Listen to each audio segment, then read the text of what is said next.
something. Okay, so I'm going to report on some work with Pedro Bordalo and Nicola Giannaioli called on the role of beliefs in understanding financial fragility. So these are a couple of familiar figures. These are credit cycle facts. You saw this from Alan Taylor. We have pretty compelling evidence that growth in credit has some predictive power for financial crisis. In other words, the faster the growth of credit, the more likely is the financial crisis.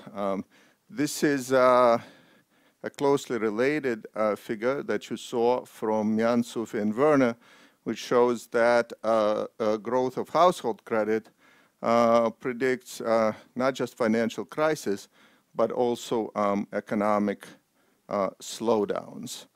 And here is a third figure from Jeremy Stein and co-authors that shows that a measure of credit market sentiment constructed from prices and quantities of risky debt relative to safe debt also has predictive power for economic downturns. So credit cycles seem to be these predictable events in which growth of credit leads to crisis, slowdowns of economic activity with some predictability. Now, how do we explain this view? Well, we heard from Ben the traditional explanation, which is, I guess, the classics here, Bernanke 83 and Diamond and Dybvig, which basically thinks of an economy as rolling along. Then there is some bad shock that hits, maybe fundamental, maybe sunspots. And then the view focuses on amplification mechanisms from short-term debt, illiquidity, agency problems, adverse selection. And these amplification mechanisms lead to reductions in the supply of credit, in impaired intermediation, and recession. Now, this is a rational expectations view, and as you saw, it has generated a lot of work. It has kind of two problems. One is it doesn't really have a theory of credit booms, which is to say that crises come out of nowhere. Second, it doesn't really have a theory of crisis because there is no sense in which, as Guido has pointed out, that booms themselves create the preconditions for the financial crisis. It's really a theory of an exaggerated response to a shock.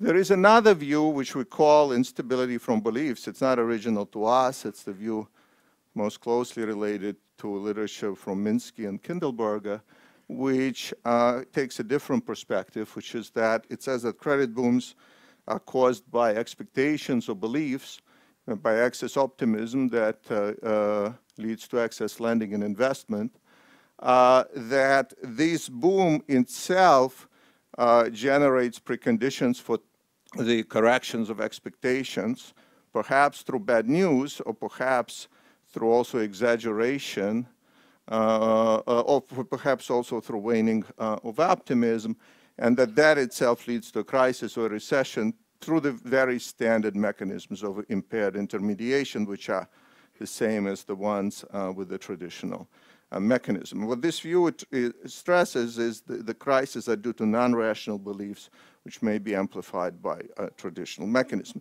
The limitation of this view, of course, is that there has been very little formal work that tries to put it together, and this is where we step in.